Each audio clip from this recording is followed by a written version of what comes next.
Voici Tam Tam Tropical, votre émission d'information et de débat sur l'Afrique et sa diaspora, conçue et présentée par Juvénal Noël.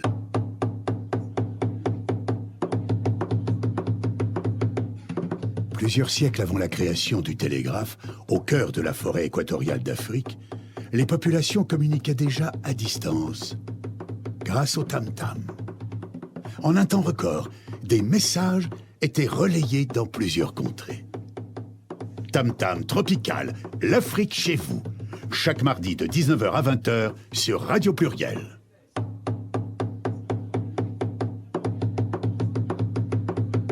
Tam Tam Tropical, votre magazine sur l'Afrique, conçu et présenté par Juvénal Noël.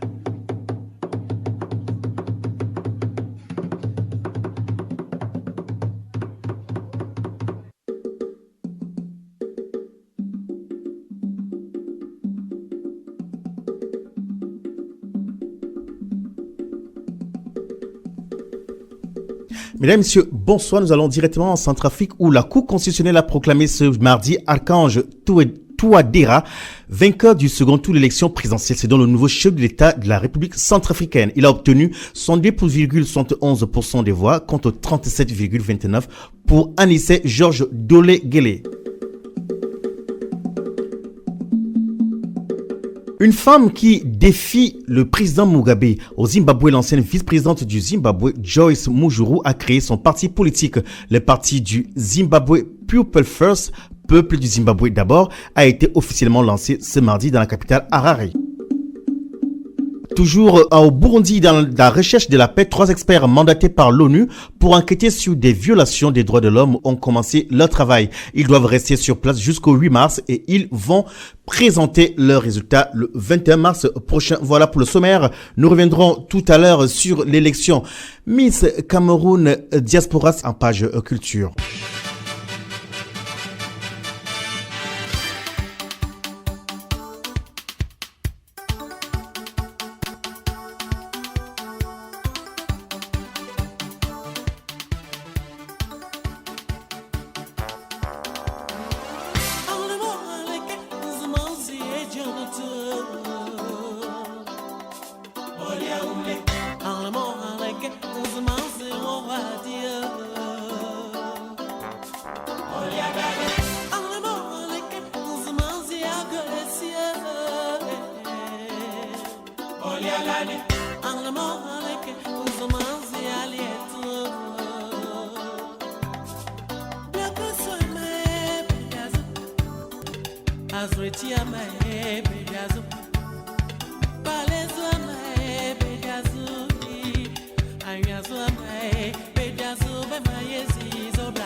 Oh, vieux briscard.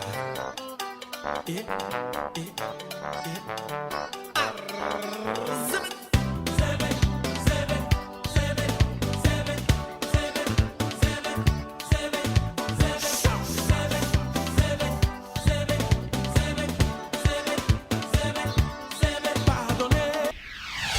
Vous écoutez Tam Tam Tropical sur Radio Pluriel.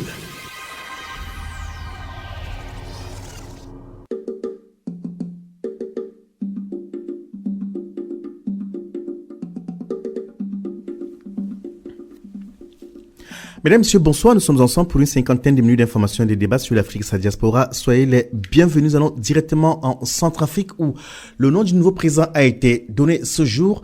La Cour constitutionnelle a proclamé donc Martin Faustin Archange Touadéra vainqueur du second tour de l'élection présidentielle. Il a obtenu 62,71 des voix contre 37,29 pour Anissé Georges Dologuélé. La Cour a rejeté tous les recours en annulation déposés par plusieurs partis politiques. Anissé Georges Dologuélé, qui a accusé son rival de, je cite, fraude organisée, n'avait pas déposé de recours et a reconnu sa défaite. Dologuélé, un des favoris parmi 30 candidats en lice, était arrivé en tête du premier tour avec 23,78% le 30 décembre dernier. Le score de M. Touadéra, candidat indépendant qui avait fait une campagne discrète avec moins de moyens financiers que son adversaire, avait été la grande surprise du premier tour. Dernier chef du gouvernement de l'ex-président François Bozizé, dont le gouvernement en 2013 par la rébellion Séléka a précipité le pays dans un cycle de tueries intercommunautaires. M. Touadéra hérite à 58 ans d'un très lourd passif économique, sécuritaire et social. La Centrafrique, dont l'histoire est jalonnée de coups d'État, de rébellions et de mutineries, depuis son accession à l'indépendance en 1960, est un des pays les plus pauvres de la planète, malgré son potentiel agricole et minier très riche. Nous allons directement à la région des Grands Lacs où 3 experts mandatés par l'Organisation des Nations Unies pour enquêter sur des violations des droits de l'homme au Burundi ont commencé leur travail ce jour. Ils doivent donc rester sur place jusqu'au 8 mars et ils vont présenter leurs résultats le 21 mars prochain. En janvier dernier, le Conseil de sécurité a tenté d'obtenir du gouvernement burundais qu'il ouvre un dialogue avec l'opposition dans le cadre d'une nouvelle médiation. Le Burundi est plongé dans une profonde crise politique depuis la candidature fin avril de M. Nkurunziza, réélu en juillet dernier, à un 3e mandat. L'opposition, la société civile et une partie de son camp jugent cette réélection contraire à la Constitution et à l'accord d'Arusha qui a mis fin à la guerre civile dans 1973 et 2006. Les violences ont déjà fait plusieurs centaines de morts et contraint à l'exil plus de 70 000 personnes selon l'Organisation des Nations Unies. Et c'est le doyen des présidents africains qui est défié par une femme. L'ancienne vice-présidente du Zimbabwe, Joyce Mujuru, a créé son parti politique. Le peuple du Zimbabwe d'abord, qu'on appelle en anglais Zimbabwe People First, a été officiellement lancé ce mardi à la capitale Harare. Joyce Mujuru a déclaré lors du lancement de sa formation politique qu'il ne s'agissait pas du parti d'une femme, mais d'un parti où le peuple est au centre du pouvoir. Ancien bras droit du président Robert Mugabe, elle a été expulsée en 2014 du parti au pouvoir. Madame Mujuru avait été soupçonnée de comploter contre le régime. Avant de tomber en disgrâce, elle avait été pressentie pour succéder au président Mugabe, âgé aujourd'hui de 92 ans. Le président du Zimbabwe People First a déclaré que son pays vit dans un système injuste et qu'il faut absolument mettre fin au fléau de la corruption. Nous allons au Nigeria où un ex-ministre aujourd'hui est devant la justice. Il s'appelle Abba Moro. Il avait lancé un programme pour encourager des jeunes diplômés à postuler pour des emplois au ministère de l'Immigration en mars 2014. Les stades utilisés pour les tests de recrutement ont été dépassés par le nombre de personnes venues déposer leur candidature. Les bousculades avaient fait 20 victimes. Abba Moro a plaidé non coupable concernant son rôle dans cette fraude présumée de 2,5 millions de dollars. Le taux de chômage est élevé au Nigeria, particulièrement chez les jeunes. D'après la Commission sur les crimes financiers et économiques, 675 000 personnes auraient été escroquées par le programme qui exigeait un paiement de $6 de frais d'inscription pour passer le test initial. L'affaire a été ajournée au 2 mars, c'est-à-dire demain.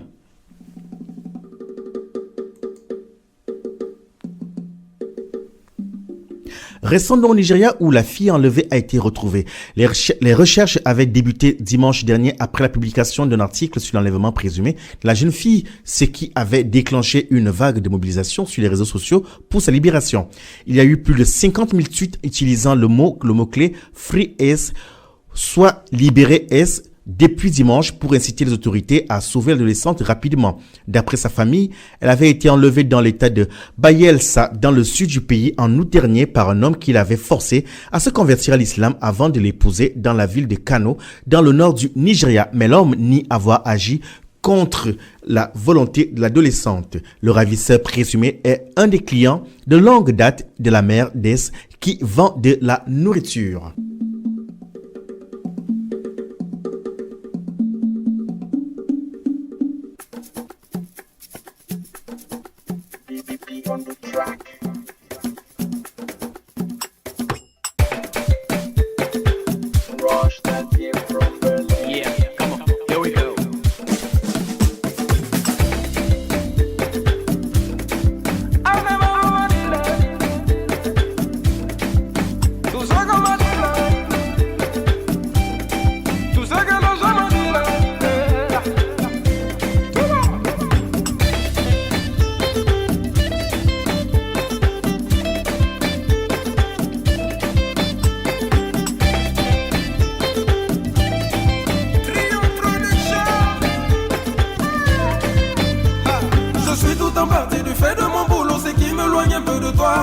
Pourquoi c'est seulement pendant mon absence qu'on me dit que tu es déjà?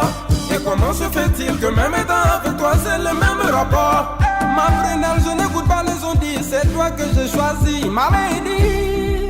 Une fois que je suis avec toi, j'oublie tous ces rapports. Je ne voudrais jamais que tu sois loin de moi, chérie.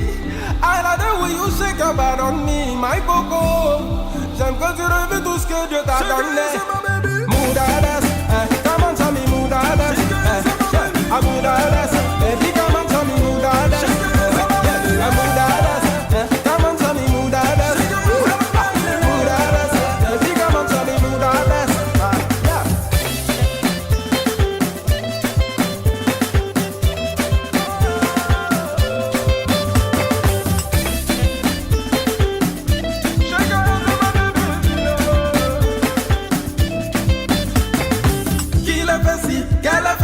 Où est ton problème? Pourquoi se servir de la vie amoureuse des gens pour faire le buzz? Ne penses-tu pas qu'une star aussi puisse avoir un seul amour? Ma prunelle, n'écoute pas les ondits, c'est toi que j'ai choisi, ma lady. Une fois que je suis avec toi, j'oublie tous ces rapports. Je ne voudrais jamais que tu sois loin de moi, chérie. I like the way you shake your butt on me, my coco. J'aime quand tu remets tout ce que Dieu t'a donné. Moudades, come on, tell me moudades. Moudades, baby, come on, tell me moudades. Moudades, come on, tell me moudades. Moudades, baby, come on, tell me moudades.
Vous écoutez Tam Tam Tropical sur Radio Pluriel.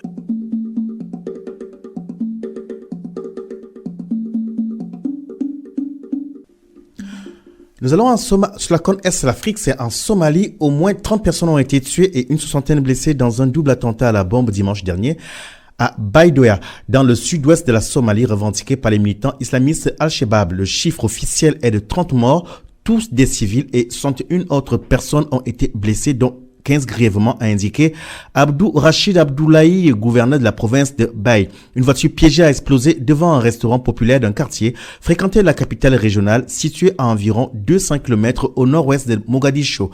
Puis un kamikaze s'est fait exploser au milieu des gens qui fuyaient la scène du premier attentat. L'explosion a eu lieu dans une zone densément peuplée, a expliqué un officier de la police. Un autre policier, Abdi Hared, a précisé qu'il y avait eu 2 explosions, l'une d'une voiture piégée, l'autre d'un kamikaze.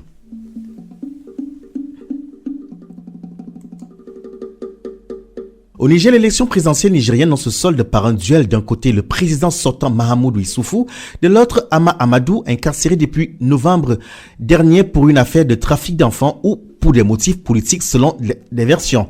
C'est sur un bien curieux scénario qu'ont débouché donc la présidentielle et les législatives au Niger du 21 et 22 février dernier. Curieux car il réunit au second tour le président sortant Mahamadou Issoufou, 48,41%, et son ancien allié Hama Amadou, 17,79%, qui est en prison.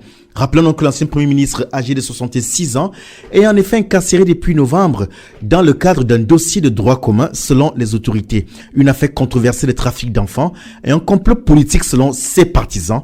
La justice nigérienne soupçonne Hama et son épouse d'avoir acheté un enfant par biais des réseaux. Après avoir choisi la fuite puis l'exil, Hama est rentré en novembre pour participer à l'élection. Mais dès sa descente d'avion, il a été cueilli et emprisonné.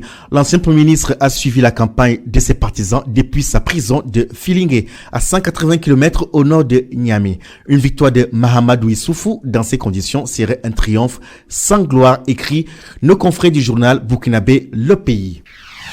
Vous écoutez Tam Tam Tropical sur Radio Pluriel.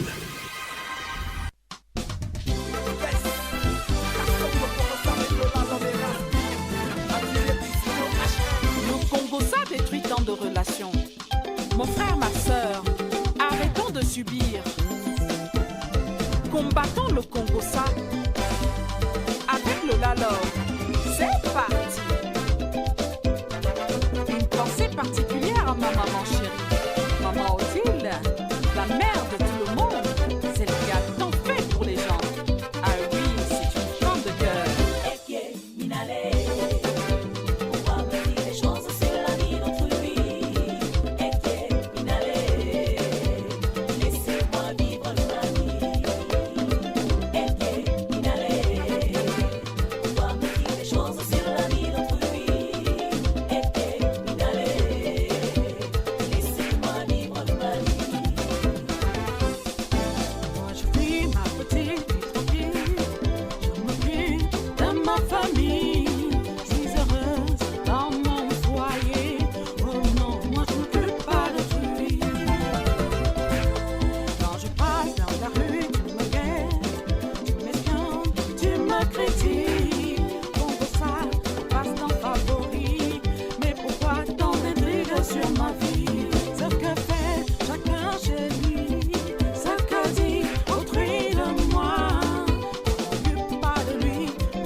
Et maintenant, nous allons casser le Congo ça. En direct du studio HMO, chez Papa Henri Nico, bien sûr. Casser, casser, casser Congo ça. Casser, casser, casser Congo ça. Casser, casser, casser Congo ça. Casser, casser, casser Congo ça. Dédicace spéciale à Jean-Jacques Vidéo, le meilleur manager de tous les temps. Je salue Maman Patricia Nambélé de Bâle. Et maintenant, mes amis, venez danser avec moi. De la love. Casser, casser, casser Congo ça. Sauter, bouger, casser Congo ça. Danser, danser, danser Congo ça. Atos, atos, atos, atos, atos, aviron soi, madame viron soi, viranho, madame viranho, madonna viron soi, madame viron soi. Casser, casser, casser Congo ça. Les Congo ça, les saboteurs, les gommeurs, les menteurs. Tout ça, tout ça.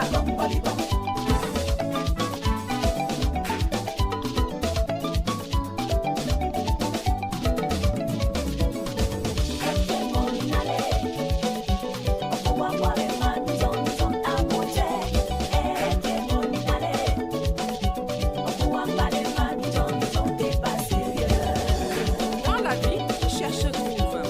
Et si tu trouves, eh ben tu supportes.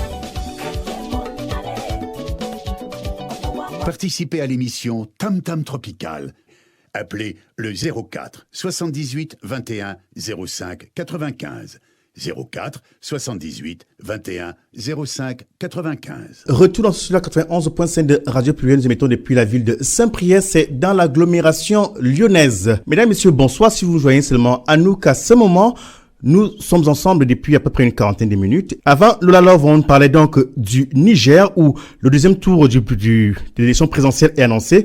L'élection présidentielle nigérienne qui s'est soldée par un duel. D'un côté, le président sortant Mahamadou Issoufou, de l'autre, Ama Amadou, incarcéré depuis novembre 2015 pour une affaire de trafic d'enfants ou pour des motifs politiques, selon des versions.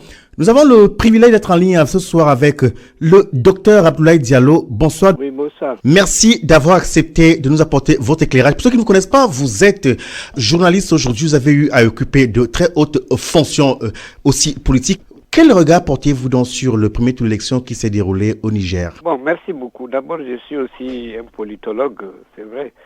Bon, le regard que j'ai sur les élections du Niger, je pense que c'est un regard que tous les Nigériens ont certainement sur ces élections-là. D'abord, comme tout le monde l'a constaté, ça a été des élections inédites. C'est-à-dire que le président qui devait passer au premier tour n'est pas passé au premier tour, mais il était juste à quelques millimètres pour entrer dans la porte. Ça, c'est inédit.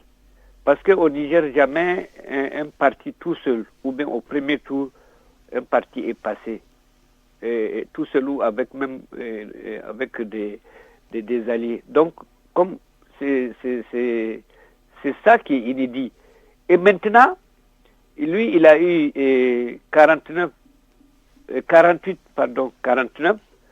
et l'autre, celui qui est en prison, Hamma, puisque c'est inédit aussi, a eu 17,75. Donc vous voyez, ce qui est inédit là-dedans, c'est que le baobab qui était de MNSD parti est vraiment tombé. Et ce qui est inédit aussi, c'est un prisonnier qui se confronte à un chef d'État en fonction qui est candidat. Vous voyez, ça c'est de l'inédit aussi. Et il faut au Niger pour voir ça. Mais je pense que c'est la qualité aussi des élections qui ont conduit à ça. Dans la sérénité, nous avons voté à Lyon sans problème. Et au Niger, les gens ont voté sans problème, bien sûr, avec des petits problèmes par-ci par-là, comme partout, d'ailleurs, dans toutes les élections du monde. Mais ce que nous devons retenir aussi, c'est que et l'opposition et la majorité, ils se sont félicités. C'est-à-dire que le président Issoufou, il a félicité ses adversaires, comme il dit, et les adversaires aussi ont reconnu vraiment les chiffres que la CENI a proclamés. Maintenant, il reste la Cour constitutionnelle qui va valider. Bien, docteur Abdoulaye Diallo, alors à l'observation, on a l'impression, que le fait que l'ancien président de l'Assemblée nationale soit en prison aujourd'hui, soit plutôt quelque chose qui lui apporte beaucoup de notoriété.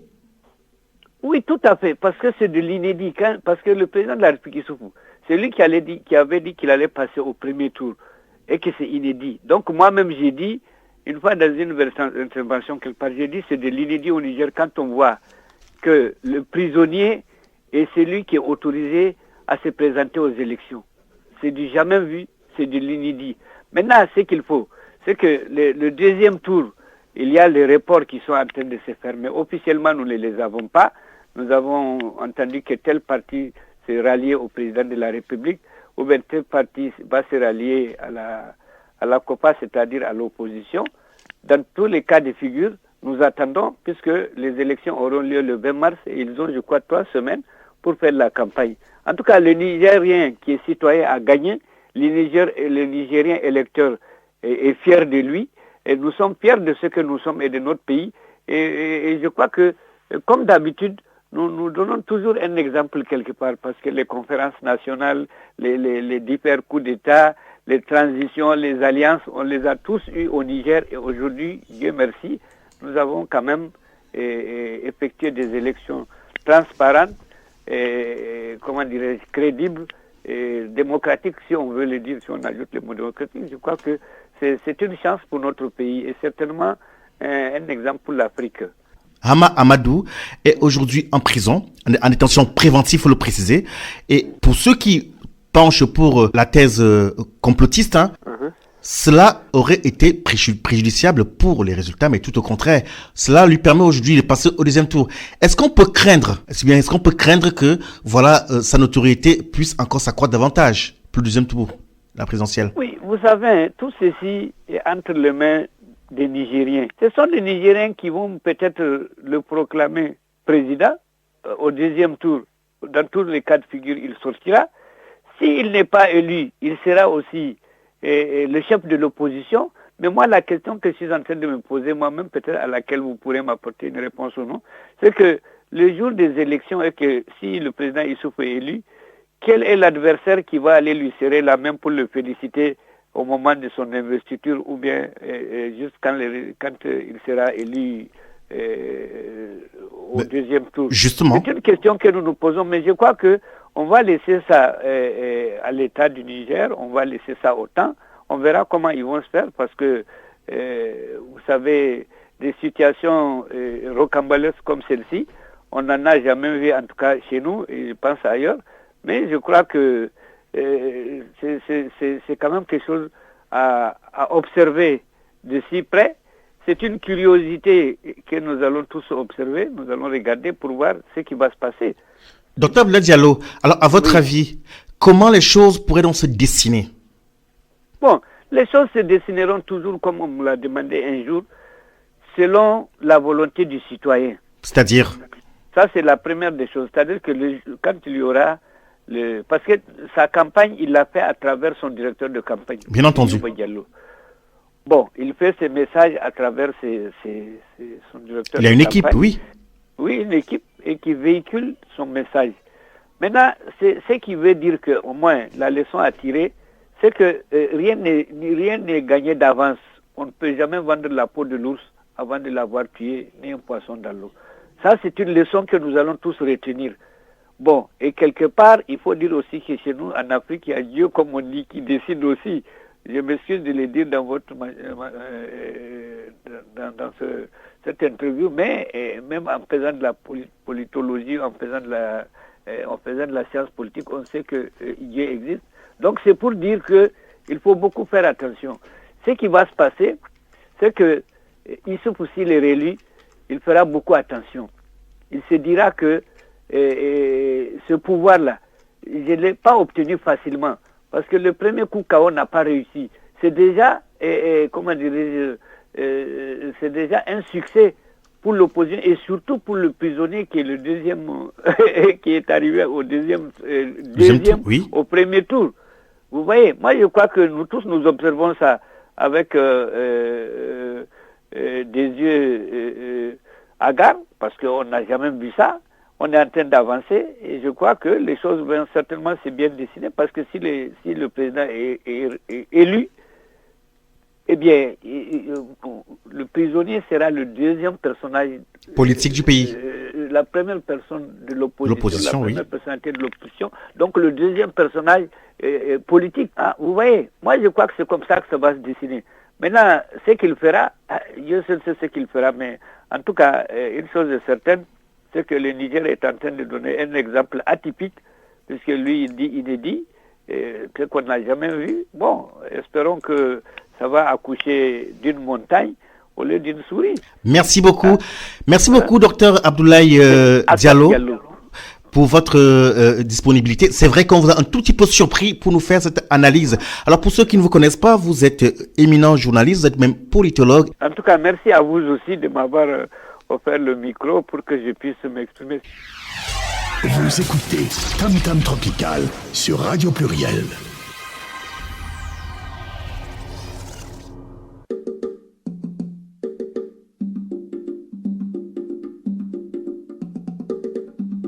Notre voyage via les ondes sur le continent africain se poursuit.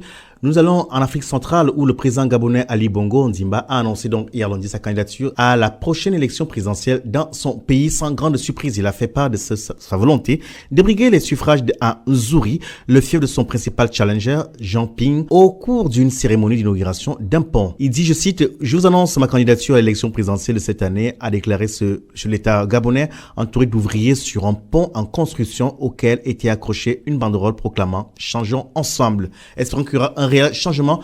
Donc, rappelons qu'il a été élu en 2009 après le décès de son père Omar Bongo Ondimba. Au pouvoir depuis 1967, le chef de l'État a assuré vouloir, lors d'un deuxième septennat, lutter avec détermination contre les privilèges indus et bâtir un meilleur vivre ensemble fondé sur l'inclusion, la méritocratie et la solidarité, a-t-il déclaré. Espérons effectivement que le changement qui a annoncé, Changeons ensemble, va arriver.